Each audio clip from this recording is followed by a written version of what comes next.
The Tribeca Film Festival is underway in New York City, and for the first time, a majority of the festival's picks were directed by women.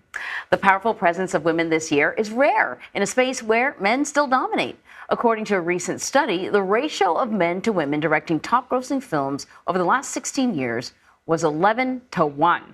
Director Maggie Contreras is here with us now. Her documentary film, Maestra, is being shown at the Tribeca Film Festival this year, and it's really great to have you here. Yes, welcome. Thank you. I think we should just tell people about what the movie's about, because I didn't even know that this competition existed.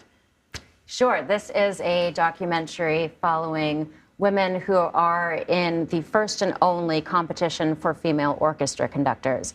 So we have it starts as a follow documentary of 5 women from all over the world exploring their personal themes of living their lives at home, being in this very strange job that not very many people have, much less women. And then it's their path preparing for the competition, which takes place in Paris at the Paris Philharmonic. And it follows them through the competition and their relationships with each other. It's like Survivor, yeah, but with female maestros. Is maestra actually a word? Because I kind of Googled it. Maestra means teacher in Spanish. Just like the maestro for men, the feminine of maestro. So it's up to each person, just like actor, actress. Right. Maestro, okay, maestra. I wondered about, I figured it was obviously the feminine of it, but I wasn't sure if it was something that people used. But the theme of teaching and being one's self-teacher and being a teacher also is a theme in this film. So it's another reason why I chose it. We want to play some of it. My earpiece keeps falling out. You have to have the capacity to read a score and make it your own. And that's a very complex process. So going from measure 8 with the fermata, and it's going to be 1, da-da-da-dun, da-da-da-dun, right?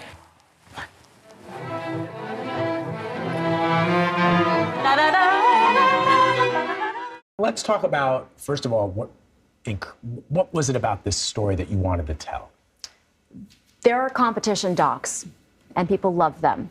So immediately it was like a competition doc, there is a structure there, it'll be entertaining. And then you have the theme of women in a space that is normally taken up by men.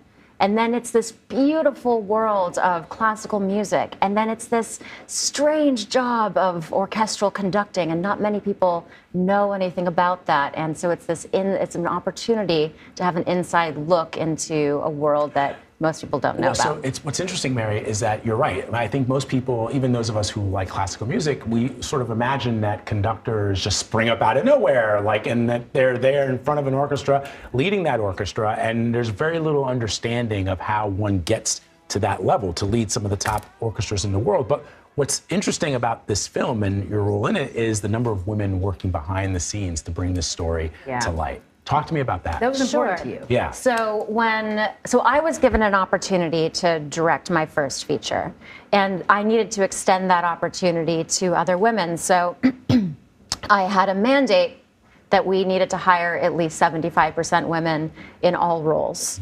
And we achieved that, and we were at 80%. So 80% female crew. So you had kind of an unconventional journey to being a director. Yeah. Right? You were in marketing, and you produced, it was basically, a friend asked, could you produce this movie with me, and blah, blah, blah. And I wonder if that's part of the challenge when you're a woman, or even from another sort of kind of minority group, that your resume doesn't always look the same as the guys.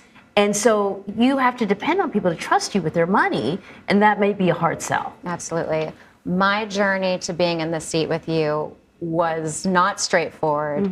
I was in the film industry for a long time, doing many different jobs. I was producing for Neil Berkeley for a very long time. He's my producer on this.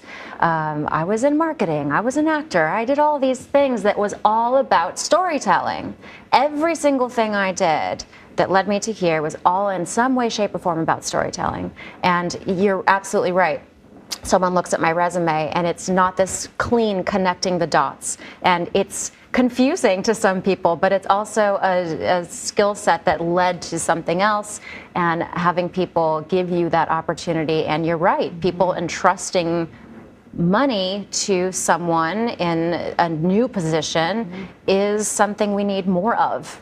What needs to change, before we wrap up, what needs to change, you think, in the film industry for us to see more representation of just people who haven't occupied these spaces historically in the past? Does it mean that studio bosses, we have to see more female studio bosses, or more Shonda Rhimes types who, or Oprah types who have, money, who come from different experiences and have different perspectives than perhaps white cisgender men? What do you see? All of that. But it's also starting at the lower levels as well. So I can only speak from my own experience, but it's about giving opportunity and then those people giving opportunity all the way on up. And with that opportunity has to come autonomy as well. Mm-hmm. And that's what's very important. And what I'm very grateful for this opportunity is that you have to entrust these opportunities to people. Love it. Yeah. I mean, I look forward to watching the movie. Yes, Yeah. Maggie Contreras, congratulations. Really great to have you on. Thank you. Thank you very much.